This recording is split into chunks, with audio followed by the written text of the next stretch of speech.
Listen, you truth sayers and plain speakers, journalists of the BBC and of the big media. First, this is a bottle of blood for you, blood suckers, for you vampires. Secondly, I'm not a man of drugs, not a man of guns. I am a man of ideas. And I've been standing up for certain ideas that have certain values for years. But for years, you plain speakers and truth sayers, journalists of the big media and of the BBC have been silencing my voice by force and the reputation of the big media. Thirdly,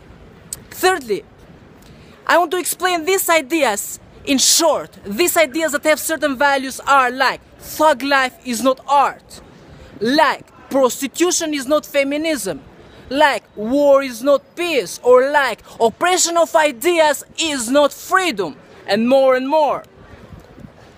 But you continue to silence my voice by force, you bloodsuckers, the journalists of the BBC and of the big media. Facts.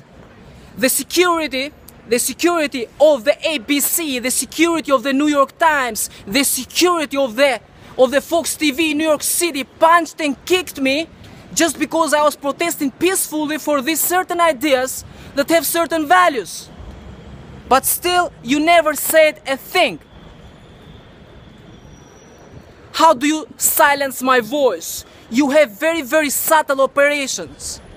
If you truth sayers, journalists of the BBC and of the big media in New York and in London smell that someone is opposing your ideas, you simply don't invite this someone in your studios. So you are very wise. I have heard that even Nazis and fascists, they were very wise, because in essence this was the philosophy of fascists and Nazis. Their philosophy was to silence reason by force, and this is your philosophy, fascists and Nazis, journalists of the big media and of the BBC. Therefore, I came here to give you some blood and invite you in hard talk, because I know what you want. You want blood, bloodsuckers. You want blood. You want blood, vampires. So I came here to give you some blood. You editors of the BBC, you journalists of the BBC, who for years continue to silence my voice by force.